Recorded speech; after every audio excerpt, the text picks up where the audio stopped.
இவங்களுக்கு நீர் தேஞ்சதுனால நீர்ச்சத்து காய்கள் நீங்க கொடுக்கலாம்.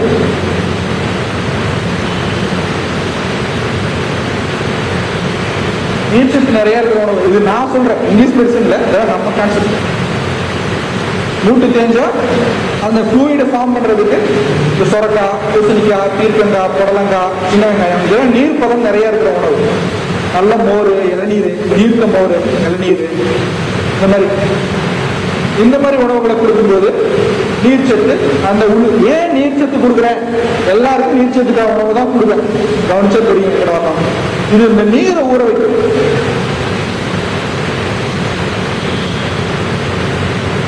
எசன்ஸ் அதிகப்படுத்துற உணவுகள் சொல்லியிருக்கிறேன் இல்லையா உங்களுக்கு.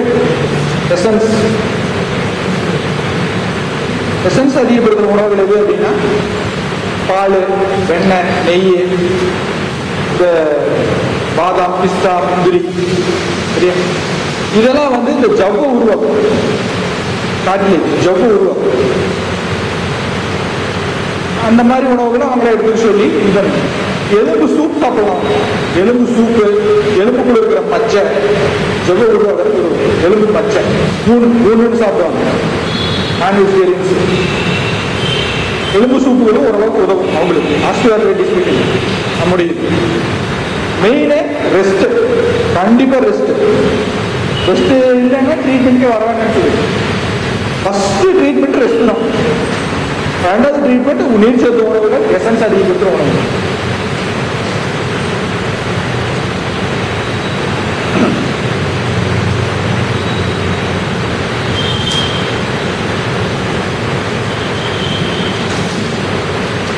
சரியா,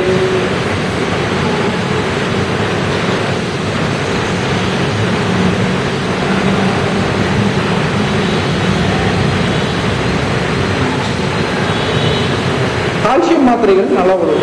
கால்சியம்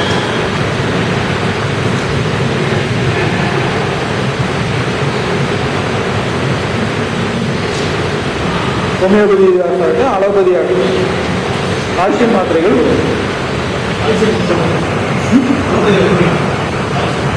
சப்ளிமெண்ட் தானே. பேர்ல வைக்கிறாங்க. சப்ளிமெண்ட்ங்கிற பேர்ல இருக்கிறதா மார்க்கெட்டிங் ஆகுது. ஏதோ ஒரு கால்சியம்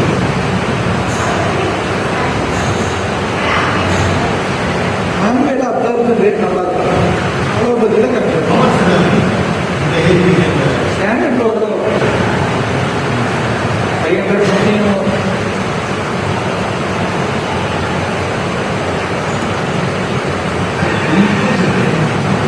குளுக்கோஸ் அமைன், குளுக்கோஸ் வேற, குளுக்கோஸ் அமைன் வேற. அமினோகிளைகான்ஸ் அப்படிங்கிற பொருளால் தான் இந்த ஜவ்வு ஆயிருக்கு. இந்த அமினோகிளைகான்ஸை மருந்து ஃபார்ம்ல கொடுக்குறது தான் குளுக்கோஸ். எல்லாத்துக்கும் ஒரு ஸ்ட்ரக்சரல் ஃபார்ம் இருக்கு இல்லையா. எலும்பு கால்சியம் தான் நடந்துக்கிறோம். அந்த ஜவ்வு அமினோகிளைகான்ஸ் புரோட்டீன் ஆகும். அந்த அமினோகிளைகான்ஸ் தான் குளுக்கோஸ் அமைனா கொடுக்கும்.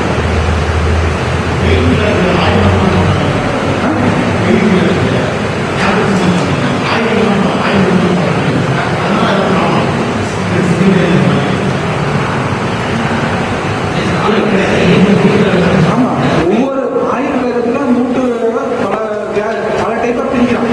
ஒவ்வொரு டைப்புக்கும் ஒவ்வொரு விதமான எண்ணெய்கள் இருக்கு.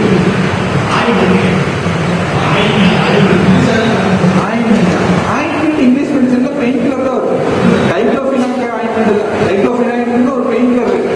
அதுதான் ஒலிடி, ஓவிரா, நீங்க ஸ்ப்ரே அடிக்கிறது எல்லாம் தான். அது பெயினை மறைச்சிட்டு சப்போர்ட் பண்ண. ஏன்னா உங்களுக்கு சில எண்ணெய்கள் சொல்றேன். தன்வந்திர தைலம்னு ஒரு எண்ணெய் இருக்கு.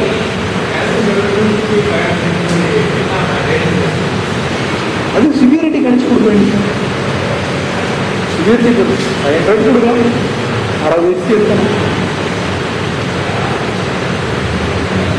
சில தைலங்கள் இருக்கு. தன்வந்திர தைலம், தன்வந்திர தைலம், சிரபலா தைலம். விளக்கெண்ணெய் பெஸ்ட் தான். வெறும் விளக்கெண்ணையே பெஸ்ட். விளக்கெண்ணெய் தேய்ச்சாலே ஓரளவுக்கு வலி நல்லா இருக்கும். வெறும் விளக்கெண்ணெய் சூடு பண்ணி தேய்ச்சாலும் வேப்பெண்ணெய் வேற, அது கிருமி நாசினி. நாம ரிஜூனேட் பண்ணணும், உள்ள ஜவ்வு பிடிக்கும். லூப்ரிகேஷன், விளக்கெண்ணெய் லூப்ரிகேஷன் லைட்டா சூடு பண்ணா தான் உள்ள கற்பூரம் போட்டா வலி குறையும். கற்பூரம் பெயின் கில்லர். பச்சை கற்பூரம் நாமே தயாரிக்கலாம். என்ன மசாஜ் ஓரளவுக்கு கேட்கும். மசாஜ் ஓரளவுக்கு பெயின் ரிலீஃப் பண்ணும். மசாஜ் ஒரு நல்ல ட்ரீட்மெண்டா இருக்கு. நல்லெண்ணெய் பெஸ்ட். நல்லெண்ணெய் பிளாக்ஸை உடச்சுடும். விளக்கெண்ணெய் அந்த ஜவ்வு உள்ளுக்குள்ள லூப்ரிகேஷன் கிடைக்கும். ரெண்டு கலந்து கிடைக்கும்.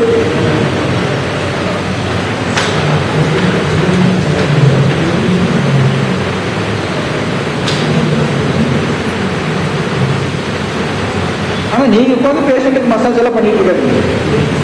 ரொம்ப ஐடியா கொடுக்கு. நீங்க அவங்களுக்கு போய் வாங்கி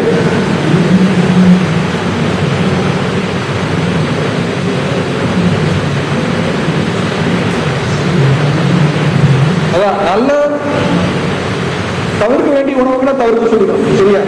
எசன்ஸுக்கு எடுக்கிற உணவுகள் அதிக காரம் நீரை உறிஞ்சிடும். காரம், புளிப்பு,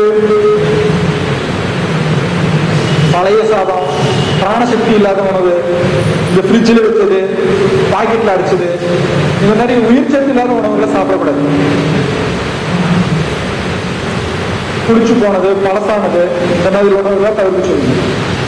வாயு பண்டங்களை தவிர்க்க சொல்லுங்க. ஏன்னா இந்த ஜாயிண்ட் எம்டியா இருக்குது இல்லையா, இந்த எம்டியா இருக்கிற இடத்துல வாயு போயிட்டு ஒரு உருளைக்கிழங்கு சாப்பிட்டா எங்கெல்லாம் ஹோல் இருக்கோ அங்க வாயு போயிட்டு நீர் இருக்க வேண்டிய இடத்துக்கு வாயு போயிட்டு அந்த வாயு இறுகி வெளியேற்படும்.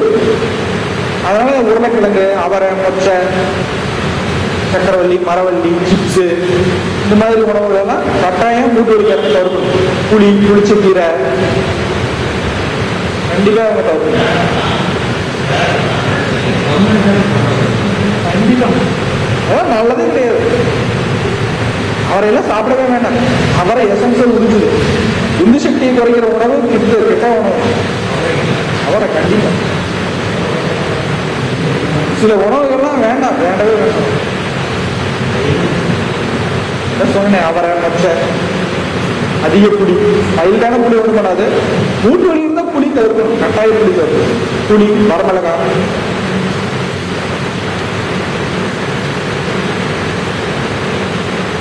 டின்ல அடிச்சது, ஃப்ரிட்ஜில் ரொம்ப நாள் வச்சது,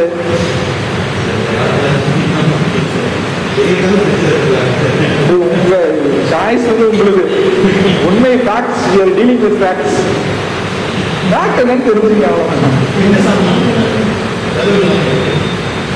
முட்டை வந்து இது வாயு தான்.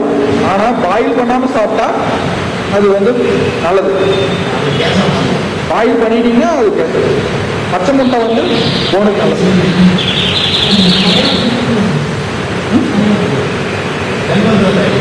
தன்வந்திர தைலம், சிரபலா தைலம், மகாமாச தைலம், தைலம், நாராயண தைலம், மாச தைலம், நாராயண தைலம், நாட்டு மருந்து கிடைக்கிறது. பழைய பஸ் ஸ்டாண்ட் ஏரியா உள்ள போறீங்க, எல்லாம் தெரிஞ்சுக்கங்க. நீங்க உங்களுக்கு பர்சனலா வாங்கி யூஸ் பண்ணிக்கீங்க. பேஷண்ட்டுக்கு எல்லாம் சொல்லிக்கீங்க.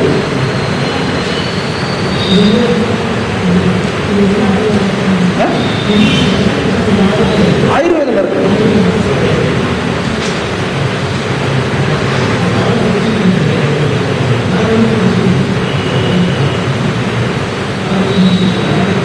நல்லெண்ணெய் கொடுத்துறவங்களே சரி.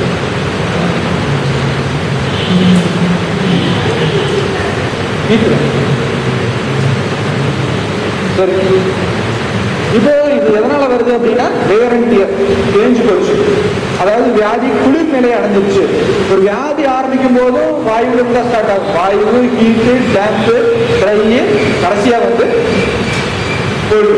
இது வந்து ரெண்டு பிக்சர் இருக்கு. நம்ம அக்குபஞ்சர் படி பார்த்தா ட்ரைனஸ், கோல்டு. புரியல? Dry cold affecting joint. ஏன்னா ட்ரை ஆயிடுச்சு, இறுகிடுச்சு. கோல்டுங்கிறது எல்லாத்தையும் இறுகிடும். நான் சொல்லியிருக்கேன், ஒரு விஷயத்த குளிர்ச்சி பண்ணா இறுகி போயிடும். மூட்டை இறுகி போச்சு, ட்ரை ஆயிடுச்சு, எல்லா ஃப்ளூயிடும் ட்ரை ஆயிடுச்சு. புரியுதா? ட்ரைகோல்டு அஃபெக்டிங் ஜாயின்ஸ் தான் நம்ம பாஷையில ஆஸ்டியோஆர்த்ரைட்டிஸ். அக்குபஞ்சருடைய மொழிபெயர்ப்பு என்னன்னா ட்ரைகோல்டு affecting osteo joints. ட்ரைகோல்டு affecting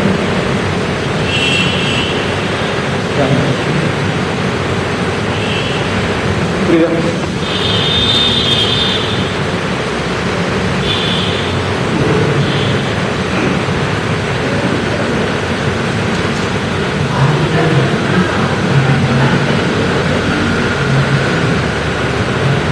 kidney and liver. இவ கேட்கிறபடி ஜாயின்ஸ்னா போத் கிட்னி அண்ட் லிவர். ட்ரைகோல்டு வந்து கிட்னி, லிவர், சம்டைம்ஸ் ஸ்ப்ளீன். எல்லாமே தனியாக பிடிக்கும். ஃபர்ஸ்ட் கிட்னி அண்ட் லிவர் ரெண்டுமே. ஏன்னா இன்னொரு விஷயம் தெரிஞ்சுக்கங்க, இந்த ஃப்ளூயிட் இருக்கு இல்லையா, இந்த ஃப்ளூயிட் கிட்னியால் உருவாகுது. இந்த கார்டிலேஜ் கிட்னி ஸ்ப்ளீனால உருவாகுது. எலும்பு கிட்னினால உருவாகுது. இந்த டெண்டான், இந்த சைனோவியல் மெம்பரேன் வந்து லிவர்.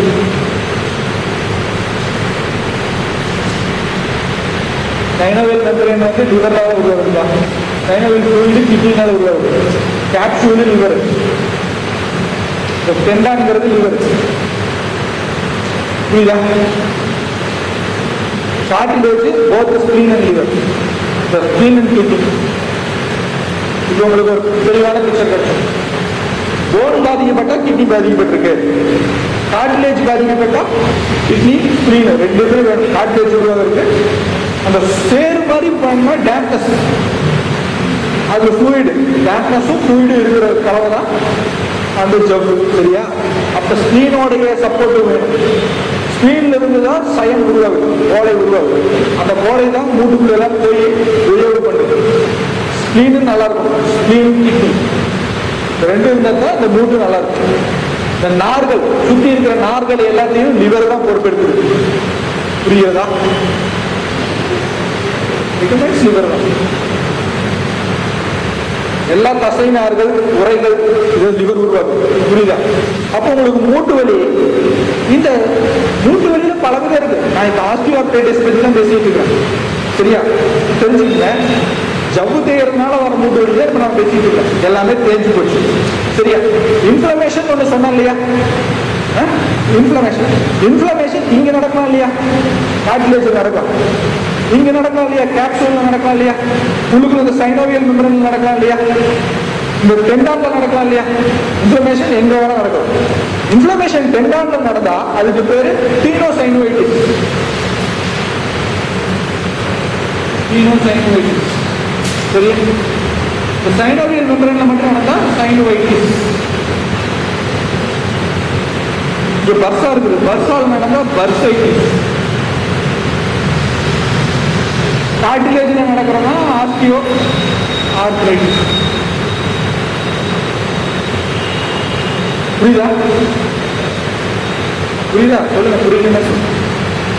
இந்த தசை வந்து இங்க தசை நார் வந்து போட்டுருக்கு இல்லையா?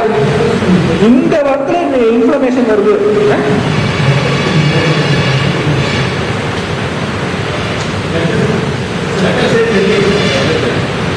யாருக்கு தெரியல? தெரிஞ்சவங்க ஒரு சொல்லிருக்கேன்.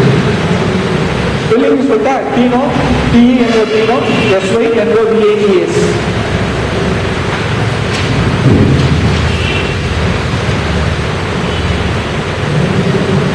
சைனோவைட்டிஸ். பர்சான்னு ஒன்று இருக்கு. டெண்டானுக்கும் போனுக்கு நடுவில் ஒரு ப்ரொடெக்ஷன். இல்லை ரொம்ப குழந்தைக்க வேண்டாம், தெரிஞ்சுக்கிங்க.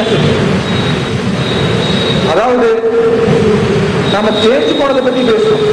எரியறது ஒண்ணு இந்த டெண்டான் எரியலாம். இந்த டெண்டான் என்ற டெண்டான் தான் டீனோ, டீனோ சைனோவைட்டிஸ். டெண்டானும் எரியுது, சைனஸ் மெம்பரேனும், இந்த சைனோவியல் மெம்பரேனும் எரியுது. அது டீனோ சைனோவைட்டிஸ். இந்த கார்டிலேஜ் தெரிஞ்சா ஆர்த்ரைட்டிஸ். அதாவது நாட் ஆஸ்டியோஆர்த்ரைட்டிஸ், வெறும் பிளெயின் ஆர்த்ரைட்டிஸ்.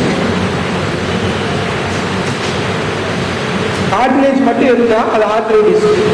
இந்த ஆர்த்ரைட்டிஸ்ல நிறைய டைப் இருக்கு. இங்கிலீஷ் மெடிசன் நிறைய பிடிக்குது. உங்களுக்கு சொரியாசிஸ் வர்றதுனால ஆர்த்ரைட்டிஸ் வரும், அது சொரியாட்டிக் ஆர்த்ரைட்டிஸ். சரியா? எஸ்எல்இன்னு ஒரு வியாதி இருக்கு, ஆட்டோ இம்யூன் டிசீஸ், அதனால ஆர்த்ரைட்டிஸ் வரும், அது எஸ்எல்இ ஆர்த்ரைட்டிஸ்.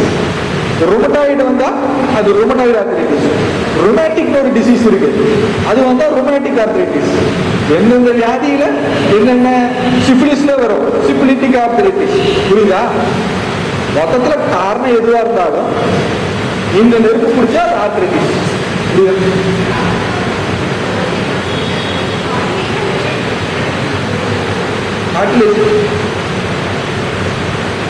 அங்க எல்லாமே தெரிஞ்சு போயிடும். புரியுதா? என்ன சொல்ல புரியுதா? தேய்மானங்கிறது செத்து போறது முடிஞ்சு இன்ஃப்ளேம் ஆகுது, கடைசி என்ன ஆகும்? கடைசி நிலை என்ன? எல்லாம் என்ன முடியும்? எல்லாம் ஆஸ்டியோஆர்த்ரைட்டிஸ்ல வந்து புரியுதா? எல்லாம் எரிஞ்சு தேஞ்சு போயிடும். தேஞ்சு போயிட்டா நீ ஆஸ்டியோஆர்த்ரைட்டிஸ் பேர் வைக்கிற. பேருக்கு முன்னாடி தான் இப்போ ஆர்த்ரைட்டிஸ். அது என்ன காரணமோ அதுக்கு தகுந்த நீ பேர் வச்சுக்க. புரியுதா? காமனா இப்போ ஆஸ்டியோஆர்த்ரைட்டிஸ் பார்த்தோம். காமனா 2 ஆர்த்ரைட்டிஸ் இருக்குது. ஒன்று ருமட்டாய்டு. ருமட்டாய்டு தான் அடுத்து மக்களை உசுறு எடுக்கிற ஒரு பெரிய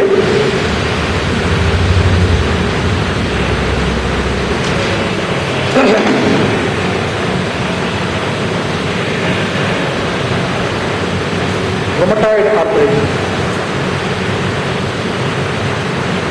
ருமட்டாய்டு இதுல வந்து ரூவம், ரூவம்னா கோழைன்னு அர்த்தம். ரூவம்னா கோழை, தமிழ் வார்த்தை கோழை. இத வந்து ஆயுர்வேதத்துல ஆமம் ஆமம் அப்படிங்க. ருமட்டாய்டு ஆர்த்ரைட்டிஸுக்கு ஆயுர்வேதத்துல ஆமவாதம் அப்படின்னு பேரு. கோழையுடன் கூடிய ஒரு மூட்டு அலர்ச்சி. புரியுதா?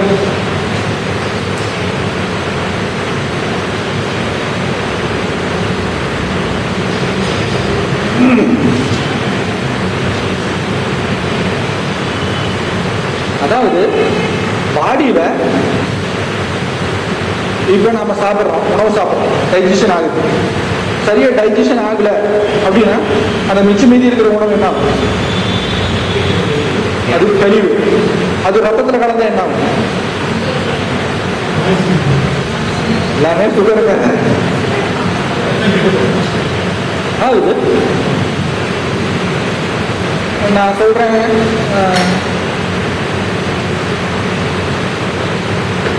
நம்ம சாப்பிட்ற உணவுல இருந்தா நமக்கு எலும்பு, தசை, ரத்தம், எலும்பு மச்சை எல்லாமே உருவாது. இப்போ அந்த சாப்பாடு 100% செரிக்கப்பட்டுச்சுன்னா அடுத்து ஒவ்வொன்றா கன்வெர்ட் ஆகும். இப்போ முழுசா செரிக்கல, அப்போ ரத்தம் கெட்ட ரத்தமா இருக்கும். பாதி நல்ல ரத்தம், பாதி கெட்ட ரத்தமா இருக்கும். அந்த ரத்தம் வந்து ப்ராப்பரா வேலை செய்யாது. அதே மாதிரி தசை, பாதி தசை நல்ல தசையா இருக்கும், பாதி தசை ஒன்றும் இல்லை. இப்போ ஒரு வீடு கட்டுறீங்க, உங்களுக்கு திடீர்னு நல்லா பாதி கட்டிட்டீங்க, ஒரு எக்கனாமிக்கல் கிரைசிஸ் வந்துடுது, ஆனால் கட்டி முடிச்சே ஆகும். அப்போ செங்கல் சிமெண்ட் பேர்ல எதை ஒன்றை போட்டு கட்டுறீங்க. புரியுதா? மண்ணை நல்லா குறைச்சி இருக்கிறதுக்கு சிமெண்ட் போறாங்க, மண்ணு நிறைய போட்டு கவர்மெண்ட் எல்லாம் பண்றாங்க இல்லையா, மண்ணை நிறைய போட்டு கட்டுவாங்க இல்லையா. அப்ப என்ன அந்த மாதிரி ஒரு நிலைமை ஏற்படுது உடம்புக்கு. உடம்புக்கு ப்ராப்பரான நியூட்ரிஷன் கிடைச்சதுன்னா பாடியை ப்ராப்பரா வச்சுக்கிது. உடம்புக்கு வந்து ப்ராப்பரான நியூட்ரிஷன் கிடைக்கல அப்படின்னா சமாளிக்குது, வச்சு டூப்ளிகேட்ஸ் வச்சு சமாளிக்குது. சரியா? அந்த டூப்ளிகேட் தான் ஆமம். நம்ம இதுல அக்குபஞ்சர்ல பிளீகம் அப்படின்னு சொல்றோம். இது பேர் பிளீகம்.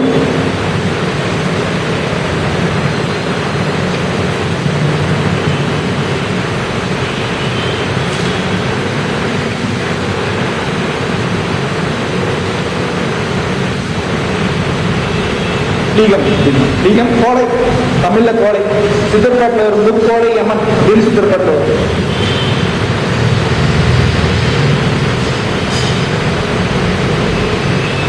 என்ன நடக்குது?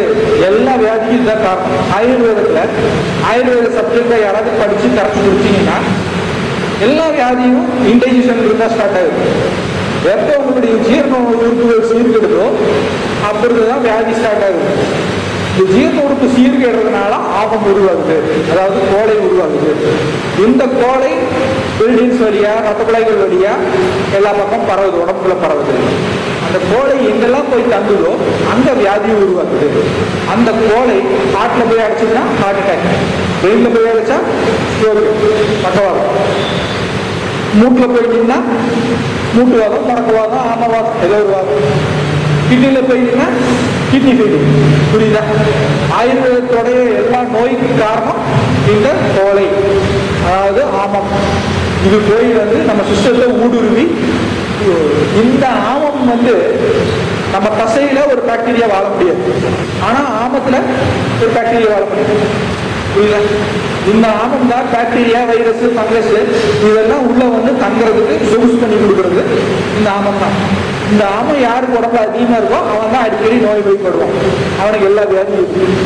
ஏன்னா அவனுக்கு இன்டைஜஷன், யாருக்கு இன்டைஜஷன் இருக்குதோ அவன் தான் நோய் வாய்ப்பட்டாம இருக்கும். உங்களுடைய நோய்கள் எல்லாம் இன்டைஜஷன் இருந்தா ஸ்டார்ட் ஆகுது. உங்களுடைய அந்த ஜடாகி டைஜஸ்டிவ் ஃபயர் நல்லா ப்ராப்பரா எரிஞ்சதுன்னா எல்லாத்தையும் எரிச்சு கிளியர் பண்ணிருக்கு. புரியுதா? பசிக்காம திங்கிறது, கேப்ல அடிக்கிறது, வேலை நல்ல வேலை செஞ்சா சாப்பிடலாம், வேலை இல்லாம உட்காந்து வேலை செய்யும்போது போய் சிக்கன் மட்டன் டெய்லி நீங்கிறது, இதெல்லாம் நிறைய பாடியில ஆமத்தை உருவாக்குது. இவங்க இந்த மாதிரி எல்லா வியாதிகளாலையும் சஃபர் ஆகிறாங்க. சரியா? இந்த ஆமமானது, அதாவது கோழையானது மூட்டுக்குள்ள போய் நிற்கும் போது அந்த மூட்டுவாதத்தை உருவாக்குது. புரியுதா? எல்லா வியாதிக்கும் கோழை தான் காரணம். இந்த கோழை தான், இதைத்தான் இவனுக்கு பிளட்ல கண்டுபிடிச்சு உங்க பாடியில ருமட்டாய்டு ஃபேக்டர் அதிகமாயிடுச்சு, அந்த ஆமத்தை தான் அவன் அளக்கிறான். உங்க பாடியில ஒரு வியாதி, அது ஒரு மூட்டு, அதுல என்னன்னா யூரியா கிறிஸ்டல்ஸ் ஃபார்ம் ஆயிருக்கு. இதெல்லாம் கைண்ட் ஆஃப் ஆமம். புரியுதா? கைண்ட் ஆஃப் கோழை. இது அமைலாய்டுமா, நிறைய டிசைனா பேர் வைக்கிறான், எல்லாம் ஒண்ணுதான், அவன் ஒரே பேர் வச்சுட்டு போயிட்டான். ஆயுர்வேதத்துல ஆமம், கோழை. சரியா? இயற்கை வைத்தியத்தில் என்ன சொல்றானுங்க? கழிவுகள், கழிவு பேருமே வியாதி, டாக்ஸின்ஸ் அப்படின்னு. டாக்ஸின்ஸுக்கு இவனுக்கு டெக்னிக்கலா பேர் வைக்கிறாங்க. மொத்தத்துல எல்லா வியாதியும் டாக்ஸின்ஸால தான் வருது. எல்லா டாக்ஸின்ஸும் ஏன் வருது? ஜீரண குறையினால தான் வருது. சரியா? அப்போ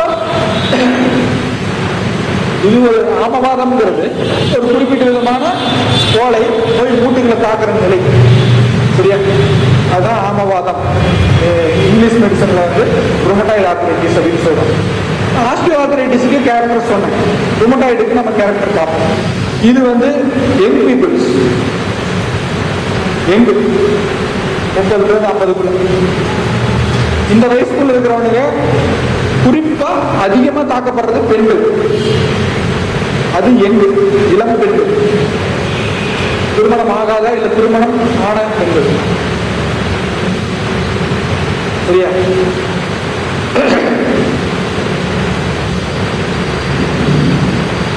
இவங்களுக்கு அது தாக்குது. அதிகமா ஸ்மால் ஜாயின்ஸ் தாக்கும், ஸ்மால் ஜாயின்ஸ் தாக்கும்.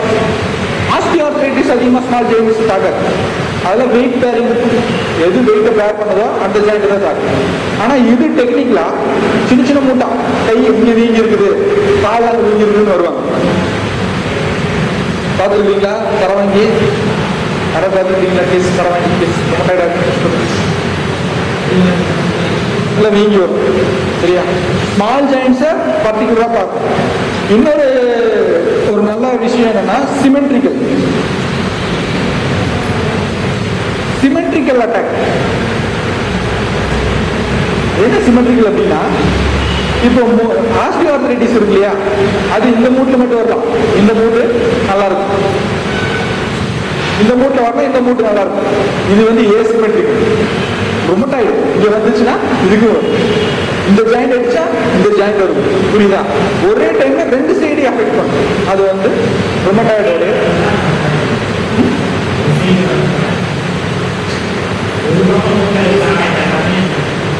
எல்லாமே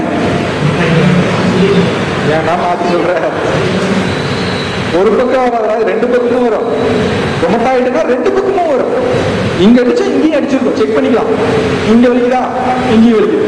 இந்த கலர் சிமெட்ரிக்கல் பிரசன்டேஷன். புரியுதா? சிமெட்ரினா சமச்சீரான, தமிழ் வார்த்தை சமச்சீரான, சமச்சீர் அமைவு. ரெண்டு பக்கமும் ஒரே மாதிரி அமைவு. இந்த சைடு ஜாயிண்ட்டை தாக்கலாம், கண்டிப்பா இந்த சைடு ஜாயிண்ட் பிரசன்ட் ஆகும். இதை வச்சு நீங்க தெரிஞ்சுக்கலாம். இதெல்லாம் ரொம்ப டைம். சின்ன ஜாயிண்ட்டுக்கு வருது, இந்த பக்கமும் இருக்கு, இந்த பக்கமும் இருக்கு. அப்புறம் நிறைய பெக்குலரிட்டிஸ் இருக்கு. இது வந்து ஏர்லி மார்னிங்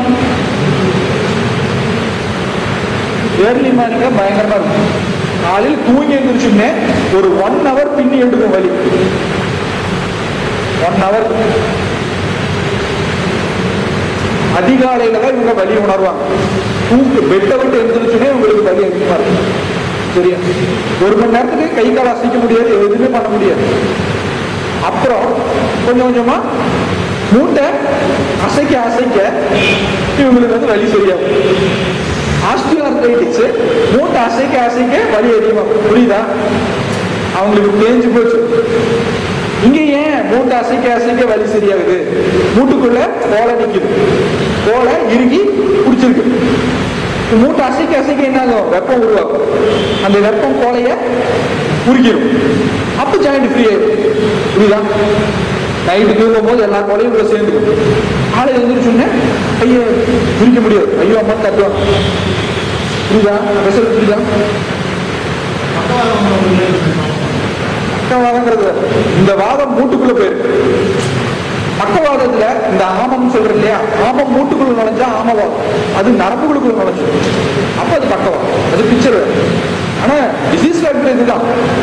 எங்க வேணா போகும். மூளைக்குள்ள போச்சுன்னா அது பக்கவாதம். இது நம்ம மூட்டுக்குள்ள பத்தி வச்சு ஆமவாதம்னு சொன்னேன். ஆமம்னா கோலை, வாதம்னா வாயு. சரியா? நம்ம உடம்புல பிராணவாயு இருக்கு இல்லையா, பிராணம் எல்லா பக்கம் மெருடி மெருடியே ஓடிட்டு இருக்கு. சீ ஓடிட்டு இருக்கு. இந்த சீ கெட்டுப்போன நிலையா வாதம். நல்ல சக்தினா அது பிராணம், கெட்ட சக்தியா இருந்தா அது வாயு, வாதம். பிராணனுக்கு ஆப்போசிட் தான் வாதம். இந்த வாயு ஆமத்தை தள்ளிட்டு எல்லா பக்கம் உருட்டிட்டு போகும் பாடிக்குள்ள. இது போய் எங்க தள்ளி விடுதோ அந்த வியாதி. கோலை இருக்கு இல்லையா, கோலையை உடைச்சு அந்த காற்று நகர்த்திட்டு போகும். ரெண்டும் சேர்ந்த வியாதி தான் இருக்கு. இந்த வாயுவும் இருக்குது, ஆமமும் இருக்குது, கோலையும் இருக்குது, வாயுவும் இருக்குது. நம்ம வாயுவையும் உடைக்கணும், கோலையும் உடைக்கணும். அதுதான் இந்த ட்ரீட்மெண்டோட. புரியுதா? 2 விஷயத்தால வலி வருது. மூட்டுக்குள்ள கோலை நிக்குது. எங்கிருந்து கோலை வந்தது? வாயு தள்ளிட்டு வந்தது. வாயு மூட்டுக்குள்ளையா தள்ளிட்டு வருது. இது ஏன் ஆட்டோ இன்ஃப்ளூயன்ஸ் சொல்றாங்க இல்லையா?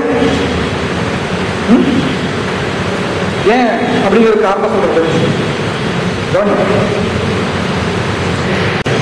நான் சொன்னேன், நாம சாப்பிட்ட உணவு தான் ரத்தமா மாறுது, தசையா மாறுது, கொழுப்பா மாறுது, எலும்பா மாறுது, எலும்பு ஜவ்வா மாறுது. சரியா? எலும்பு ஜவ்வு, அந்த சயநீர், அதாவது இப்போ நீங்க சாப்பிட்ட உணவோட ஒரு பகுதி தசையா மாறுது. இப்போ அந்த சாப்பிட்ட உணவு தசையா மாற வேண்டிய உணவு முழுக்க செரிக்கப்படுது. அப்போ அந்த உணவோட பகுதி தசையை நோக்கி நகரும். தசைக்குள்ள போய் அது தசையா மாறணும். ஆனால் தசையா மாறாம நிற்கும். அந்த ஆமம் தசையை பாதிக்கும். அது ஆமந்தான். மூட்டா மாற வேண்டிய அந்த உணவு மூட்டுல போயிருக்கும்.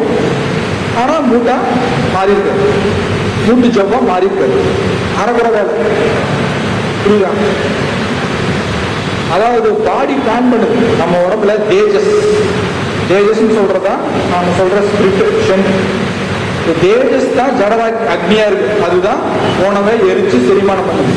இந்த பிராணம் மெரிடியன் சொல்லியா எங்கெங்க போய் சேரணும், எது யாருக்கெல்லாம் போய் சேரணும்னு சப்ளை எடுத்துட்டு போறது இந்த பிராண சக்தி தான்.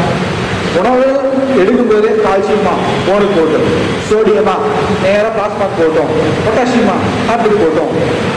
பிரிச்சு கொடுக்குறது உணவுல எல்லாத்தையும் பிரிச்சு டிஸ்கஸ் புரியுதா? இப்போ இப்போ மூட்டை உருவாக்குறதுக்கு தேவையான உணவு அங்க வந்துருச்சு. ஆனா அது முழுமையாக செரிமானம் ஆகும். ஆனா என்ன பண்ணும், வாயு தள்ளிட்டு போயிடும், பார்த்துட்டு இருக்கோம். இப்போ கிரைண்டர் போடுறீங்க, வோல்டேஜ் இல்லை, ஸ்லோவா ஆட்டிட்டு இருக்குது, முழுசா அரிசி அரைப்படல. வேலைக்காரன் வரான், அறிவில்லாத வேலைக்காரன், அரைஞ்சுதான் அரைக்கலன்னு பார்க்கல, அரையால வீடு போயிடும். அப்புறம் இட்லி பொரியல் மாதிரி இருக்கும். அதான் நடக்குது, புரியுதா? இப்போ அந்த அரைகுறையான மூட்டு சவு இங்க வந்துருச்சு, மூட்டுக்குள்ள வந்துருச்சு. பிராணம் எல்லாத்தையும் தள்ளி விட்டுரும், இது எல்லாத்தையும் மூட்டு தள்ளி விட்டுரும். எலும்பு போயிடும், மூட்டுக்கு போயிடும், செவ்வு போயிடும், ரப்பத்துக்கு போயிடும். புரியுதா? உணவு தான் எல்லாத்தையும், உணவு மொழி போயிருக்கு, அங்க போயிருக்கு. அப்புறம் தான் சிக்னல் வருது, ஜாயின்ட் இருக்கு, சிக்னல் வருது. டேய், நீ அனுப்புன பிசு சரியா இல்லடா, இது வலிச்சுக்கடா மறுபடியும் அப்படின்னு உடனே அள்ளிட்டு போறக்கு ஆள் வரும். புரியுதா? அள்ளிட்டு போறக்கு ஆள். இப்போ அளவு கம்மியா இருக்கு, அள்ளிட்டு போயிடும் குப்பைய. அந்த இன்ஃபர்மேஷன், அந்த நோய் எதிர்ப்பு செல்கள் வந்து போலீஸ்காரங்களாம் வந்து கிட்ட 3 பேர் 4 பேர் இருக்கான், அள்ளிட்டு போயிடலாம். சரியா? இது இப்படிதான் நடக்குது பாடிக்குள்ள. இப்ப என்ன ஆகுது, இவன் சும்மா இருக்கிறது. ஏன் இன்டென்ஷன் வருது? பசி இல்லாம சாப்பிட்றது, தேவைக்கிழக்கா சாப்பிட்றது, சாராயம் குடிக்கிறது, கண்ட வேலை செய்யறது, நாம் சொல்ற ஆபரம் மொச்ச உருளைக்கிழங்கு இல்லாம வாழ்றது இல்லை, தண்ணிக்கிரி, இது நல்ல நல்ல உணவா சாப்பிட்டு நிறைய ஆபத்தை உருவாக்கிட்டே இருக்கிறாங்க. இது உருவாகிட்டே இருக்கு. இது கிளியரா இந்த போலீஸ் ஸ்டேஷன்ல 10 போலீஸ்காரங்க இருக்கிறாங்க, ஒரு 20 ரவுடிகளே துரத்த முடியும். 100 பேர் வந்தா அந்த மாதிரி ஒரு நிலைமை வந்துருது. இப்ப என்ன ஆகுது, அதுக்கு இதுக்கு ஒரு ஃபைட் நடந்துட்டே இருக்குது. கடைசியில கண்ணா பின்னான்னு இதையும் சேர்த்து திங்க ஆரம்பிச்சிடும். கண்ணை வச்சு பாப்பா, கடைசியில போடு, வெடிகுண்ட போட்டோம். நிறைய டெக்னிக் வச்சிருக்கு பாடி. ஒவ்வொன்னா சுடும், கேட்கலையா 10 சுடும், கேட்கலையா 100 சுடும். 100 சுட ஆரம்பிக்கும் போது சொந்த செவ்வும் ரெண்டும் ஒரே மாதிரி தானே இருக்கு. இந்த செவ்வும் அந்த செவ்வும் ஒரே மாதிரி தானே இருக்கு. அப்ப இந்த திங்கருக்கு வர இது அதை திங்கதான், அதுதான் ஆட்டோஇம்யூன். புரியுதா? ஏமாந்துருது நோய் எதிர்ப்பு சக்தி. இதை தின்னு தின்னு பழகி ஏமாந்து போய் சொந்த திசுமையை திங்க ஆரம்பிச்சு. புரியுதா? ஏன் பாடிய அப்படி ஒரு நிலைமைக்கு அவன் ஆளாக்குறான், அவன் தான் ஆளாக்குறான். உணவுங்கிறது அவ்வளவு பெரிய விஷயம்.